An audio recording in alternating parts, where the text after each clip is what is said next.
மட்டுப்படுத்தாதபடிக்கு தேவன் அவங்களில் வைத்திருக்கிற நோக்கத்தை நாம் அறிந்து அவங்களை ஊக்குவிப்போம் என்று சொன்னால் அவர்கள் பெரிய காரியங்களை செய்ய முடியும். ஹல்லேலூயா.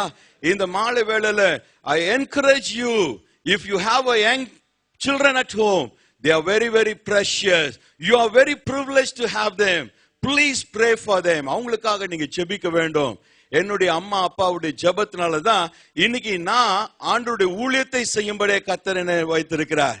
நானும் பயங்கரமான போக்கிரியாக அநேக தவறான பழக்கங்களிலும் போதை பழக்கங்களிலும் அடிமையாக்கப்பட்டு ஆண்டவரை விட்டு விலகி போயிருந்த என்னுடைய வாழ்க்கையில எங்க அம்மா நைட் எல்லாம் உட்கார்ந்து இப்படியே ஜெபம் பண்ணிட்டே இருப்பாங்க. முட்டி போட முடியாது, ஆனா உட்கார்ந்து அப்படியே ஜெபம் பண்ணிட்டே இருப்பாங்க. அநேக நேரம் சொல்லியிருக்கிறேன், இப்படி எல்லாம் உட்கார்ந்து தூக்க முடிச்சா என்ன பண்றது அப்படின்னு. ஆனால் அவங்க விழித்திருந்து ஜெபித்ததன் மூலமாக கர்த்தர் என்னை உருவாக்கி இருக்கிறார். ஹல்லேலூயா. இளம் தம்பி தங்கச்சி, you are very privileged to have a தேவனை விசுவாசிக்கிற அருமையான பெற்றோரை நீ பெற்றிருப்பதற்காக நீ தேவனுக்கு நன்றி செலுத்த வேண்டும். அப்படிப்பட்ட பெற்றோரின் மூலமாக நீ உயர்ந்த அடைக்கலத்தில் கர்த்தர் உன்னை ஸ்தாபிக்க போகிறார். ஹல்லேலூயா. இந்த மாலை வேளையிலும் ஆவியானவர் நம்மோடு கூட இடைப்பட போகிறார். நீங்களும் இந்த ஊழியத்துக்காக ஜெபித்துக் கொள்ளுங்கள். ரைட். இந்த யங் ஃபிஷர்ஸ் டீம் ஊழியத்திற்காக நீங்கள் ஜெபிக்கும்படியாய் அன்பா கேட்கிறேன். இப்போ ரோனா ஒரு பாடலை பாடின பின்பாக நாம் தேவனுடைய வார்த்தைக்குள்ளாய் கடந்து செல்வோம். ஹல்லேலூயா. ஆண்டவராகிய இயேசு கிறிஸ்துவின் இனிய நாமத்தில் வாழ்த்துக்கள். நாம் வாழும் வாழ்க்கையின் நோக்கம் ஆண்டவரை போல மாற வேண்டும் சொல்லி, ஆண்டவரே நான் உம்மை போல மாறணும் ராஜா. பரிசுத்தம் என் வாழ்க்கையின் அலங்காரமாக, சாந்தம் தாழ்மை ஆண்டவரே என் வாழ்க்கையின் ஒரு அங்கமாக இருக்க எனக்கு உதவி செய்யுங்க. இந்த பாடலின் வரிகள், உம்மை போல மாறணுமே.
பரிசுத்தம் தாருமே, உம்மை போல பரிசுத்தம் தாருமே. பரிசுத்த ஆவியால் நிரப்பி பரிசுத்த பாதையில் நடத்துமே. அன்புள்ள மனதுருக்கம் தாருமே, உம்மை போல அன்பாக மாற்றுமே. அன்புள்ள ஆவியால் நிரப்பி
உம்மை போல என்னை மாற்றிடும் ஆண்டவரே. இது நம் ஜெபம் மாத்திரமல்ல, இது நம் வாழ்க்கை முறையாய் மாற தேவன் எதிர்பார்க்கிறார். We have to learn to live according to what he is expecting out of us. இந்த மாலை வேளையிலும் கூட கர்த்தர் நம்மோடு கூட பேசும்படியாக ஒரு மிக முக்கியமான காரியத்தை என்னுடைய மனதில் வைத்தார். எங்க வீட்டுல ஒரு குட்டி நாய்க்குட்டி இருக்கிறது. குட்டினா குட்டி இல்ல, அது 8 வயசாச்சு. அது ஒரு டேஷண்ட், சரியா, ஒரு குட்டி நாய், நீளமாய் வளரக்கூடிய ஒரு டேஷண்ட் குட்டி. அது மிக செல்லமானது. எங்க வீட்டுல சோஃபால தான் உட்கார்ந்துக்கும். ஒரு சில நேரங்களில் அது சோஃபால வந்து ஏறுவதற்காக முயற்சிக்கும். ஒரு தடவை ட்ரை பண்ணும், அந்த குஷன் வெளியில தள்ளி இருக்கும்னா அது வலிக்கிறோம், கீழே விழுந்துரும். மறுபடியும் ட்ரை பண்ணும், மறுபடியும் முடியலன்னு சொன்னா அது கீழே உட்கார்ந்துட்டு எங்களை மூஞ்ச பார்க்கும். பார்த்துட்டு சத்தம் போடும். ஓகே, என்ன அது தான் முயற்சி அது நிறைவேறாத போது அது என்ன செய்து விட்டு விடுகிறது. இட் ஜஸ்ட் இது நம்மளால முடியாதியான்னு சொல்லி என்ன செய்து அது ஒதுங்கி கொள்ளுகிறது. இன்னைக்கு அருமையான திருச்சபை மக்களாகிய நமக்கும் கூட இதே விதமான ஒரு காரியம் நமக்குள்ளா இருக்கிறது. We try a lot of things. When we fail, we just get away from that. We just leave it. ஐயோ, இது நம்மளால முடியாது, இதுக்கும் எனக்கும் சம்பந்தம் இல்லை, இதுக்கும் எனக்கும் சம்பந்தம் இல்லை என்று சொல்லி விலகி கொள்ளும்படியான மனப்பான்மை நாம் ஒவ்வொருவருக்குள்ளாக இருக்கிறது. இன்னைக்கு அருமையான திருச்சபை மக்களாகிய நமக்கு தேவன் சொல்ல விரும்புகிற காரியம் என்ன தெரியுமா? Don't give up. Don't give up. God is at work at it. இன்னைக்கு அருமையானவர்களே, நீங்கள் விட்டு விடாதபடிக்கு நீங்கள் தொடர்ந்து செயல்படும் போது கர்த்தர் செயல்படுகிறவராய் இருக்கிறார். ஹல்லேலூயா. இந்த மாலை வேளையிலும் கூட ஆவியானவர் நம்முடைய இருதயத்தின் ஆழத்துல பதிக்க விரும்புகிற காரியம் என்ன? நாம் சோர்ந்து போய் இலக்கரித்து போய் என்னால் முடியவில்லை என்று சொல்லி விட்டு விடுகிற நிலைமையில் இருக்கிற காரியங்களை கர்த்தர் சொல்லுகிறார், நான் திரும்ப செய்ய போகிறேன். ஹல்லேலூயா. இந்த மாலை வேளையிலும் கூட ஆகாய் தீர்க்கதரிசியின் புத்தகத்திலிருந்து மிக முக்கியமான வார்த்தையை சொல்ல விரும்புகிறேன். இந்த ஆகாய் தீர்க்கதரிசன புத்தகத்தை பார்க்கும்போது இந்த இஸ்ரவேல் மக்கள் அவர்கள் தேவன் விரும்பாததை செய்து சோரம் போனது நிமித்தமாக அவர்கள் அடிமையாக்கப்பட்ட நிலைமையில் இருக்கிறாங்க. பாபிலோன் தேசத்தில் அடிமையாக்கப்பட்டிருந்ததான இஸ்ரவேல் மக்கள்